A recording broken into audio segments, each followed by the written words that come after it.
Okay, let's talk about Bye Bye Birdie. I really enjoy Bye Bye Birdie. I directed a production of Bye Bye Birdie, and it's just a fun little musical. Not everything in the 60s and or the late 50s, going into the 60s, going into the 70s was trying to reinvent the wheel. Some of them were just having fun with the invention they already had. And Bye Bye Birdie is an excellent example of that. It's a traditional book musical, but it stands out for some of the more interesting things that it did. So, book by a gentleman by the name of Michael Stewart, lyrics by Lee Adams, and music by a gentleman named Charles Strauss. It's originally titled Let's Go Steady, and it's a basic satire on American society in the late 1950s. The story is about a rock star by the name of Conrad Birdie who is drafted into the Army. And he has such a dedicated fan base that his female fans all over the country go into mourning, basically. So his publicist comes up with this idea to kind of have one big publicity stunt before he leaves, to do a concert and plant a kiss on one lucky winner, some member of his fan club that they're going to kind of select at random. And the havoc that kind of brings to the small town where all this takes place.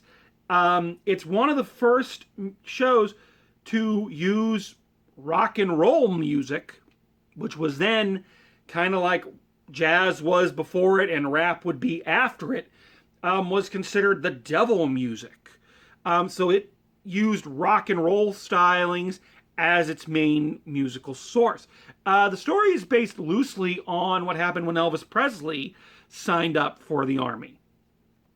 One of the other things that kind of makes this one noteworthy for its time is not only the emphasis on rock and roll music, it's one of the first shows to ever really include pop culture references into it. Normally, when you write, you try to avoid specifics because it dates the show. That's kind of the rule of thumb a lot of folks use.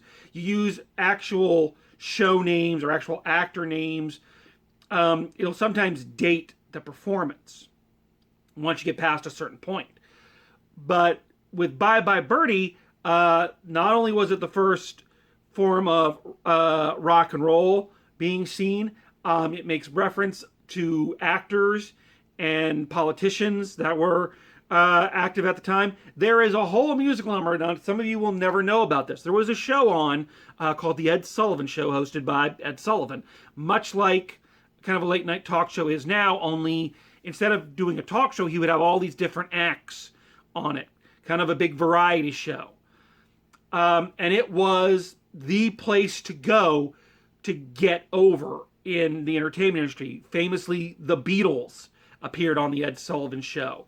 Another famous story is when Elvis Presley appeared on the Ed Sullivan Show. They had to shoot him from the waist down, or I'm sorry, from the waist up, my mistake, because the censors felt his gyrating hips were just too much for American society. So Ed Sullivan and the Ed Sullivan Show was a big deal.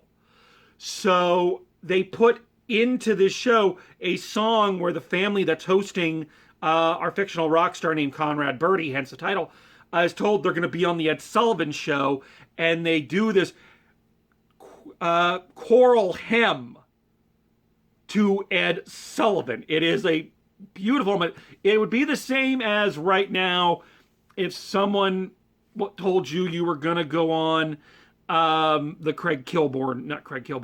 Jimmy Kimmel show. You're going to go on late night with Jimmy Kimmel. You know, Jimmy Kimmel, Jimmy Kimmel. I don't think it works quite as well.